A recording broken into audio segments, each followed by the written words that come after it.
सोचिए, क्या होता है जब कोई एक पॉलिटिकल आइडियोलॉजी, कोई एक सोच पूरे के पूरे देश को सिर्फ एक नेता के कदमों में झुका दे। और फिर क्या होता है जब राष्ट्र की मजबूती जैसे भारी भरकम शब्दों के नाम पर लोगों से उनकी ही आजादी छीन ली जाती है। और आखिर में क्या होता है जब पावर का नशा, सत्ता का गुरूर एक नेता को इतना अंधा कर दे कि वो अपने ही देश को एक भयानक युद्ध की आग में झोंक दे।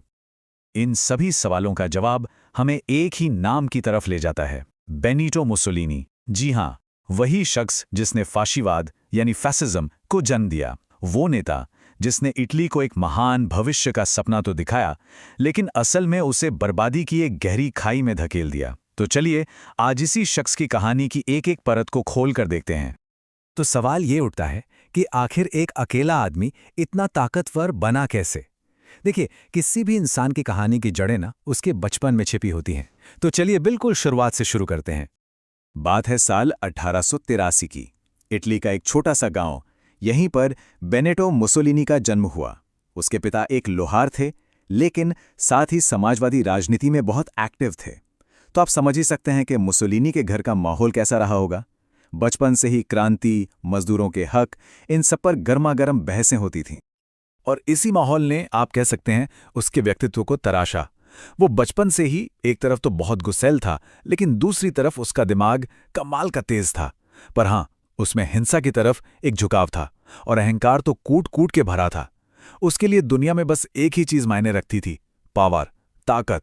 और उसकी यही एक जिद आगे चलकर पूरे इटली की किस्मत लिखने वाली थी।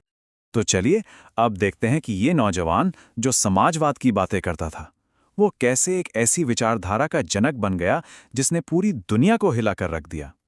शुरुआत में तो मुसोलिनी एक जोशीला समाजवादी था।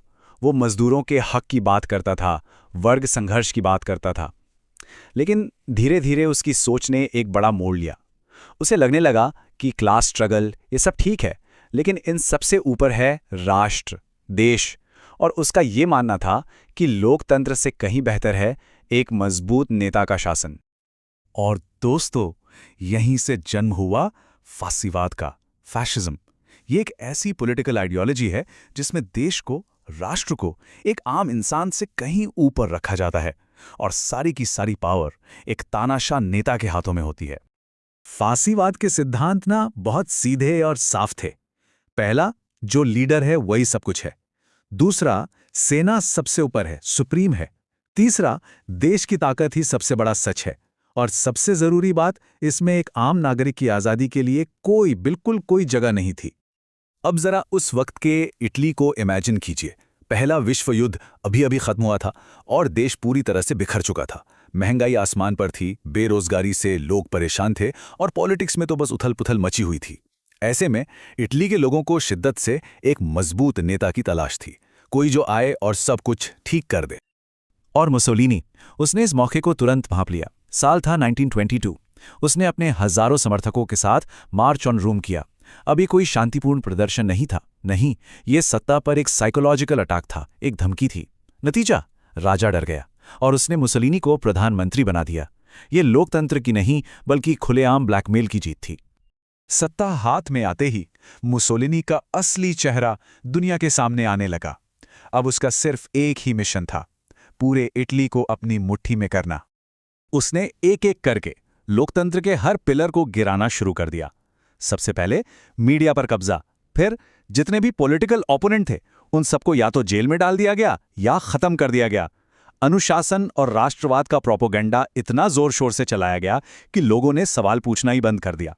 स्कूल कॉलेजों में युवाओं के दिमाग में फाशीवादी सोच भरी जाने लगी और आखिर में उसने खुद को एल डूचे घोषित कर दिया, मतलब द लीडर, एकमात्र नेता। अब मुसोलिनी इटली का बेताज बादशाह था, लेकिन उसकी महत्वाकांक्षा इटली तक ही सीमित नहीं थी। उसकी नजरें अब दुनिया पे थीं और ताकत की इसी भूख ने उसे इतिहास के एक और सबसे खतरनाक तानाशाह से मिलवाया। देखिए, 1933 में जर्मनी में हिटलर पावर में आया। ठीक एक साल बाद 1934 में मुसोलिनी और हिटलर की पहली मुलाकात हुई। फिर 1939 में दोनों ने पैक्ट ऑफ स्टील साइन किया। ये एक मिलिट्री अलायंस था, मतलब अब इटली और जर्मनी ऑफिशियली दोस्त बन गए थे। और 1940 आते आते इसी दोस्ती की कीमत इटली को चुकानी पड़ी। उसे दूसरे विश्वयुद्ध में कूदना पड़ा, एक ऐसा युद्ध जिसके लिए वो दूर दूर तक तैयार नहीं था। मुसोलिनी को लगा था कि हिटलर से हाथ मिलाना एक मास्टर स्ट्रोक है, इससे उसकी ताकत और बढ़ेगी। लेकिन ये उसकी जिंदगी की सबसे बड़ी और सबसे घातक गलती साबित हुई। जिस ताकत को मुसोलिनी ने इतनी बेरहमी से हासिल किया था, अब उसी ताकत के ढहने का वक्त आ गया था। दूसरे विश्व युद्ध ने इटली को पूरी तरह से तबाह कर दिया। एक एक करके हर मोर्चे पर इटली की सेना हार रही थी। सैनिकों का हौसला पूरी तरह टूट चुका था। देश की इकॉनमी बर्बाद हो चुकी थी। और सबसे बड़ी बात, जो जनता कल तक इल डुचे के नारे लगाती थी, अब वही उसके खिलाफ सड़कों पर थी। आखिरकार 1943 में उसे उसी की पार्टी ने सत्ता से उखाड़ फेंका।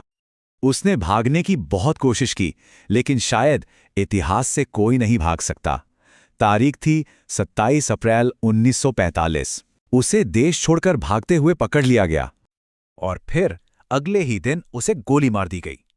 जिस नेता ने डर और तानाशाही के दम पर पूरे इटली पर राज किया था, उसका अंत उसी के लोगों के हाथों हुआ।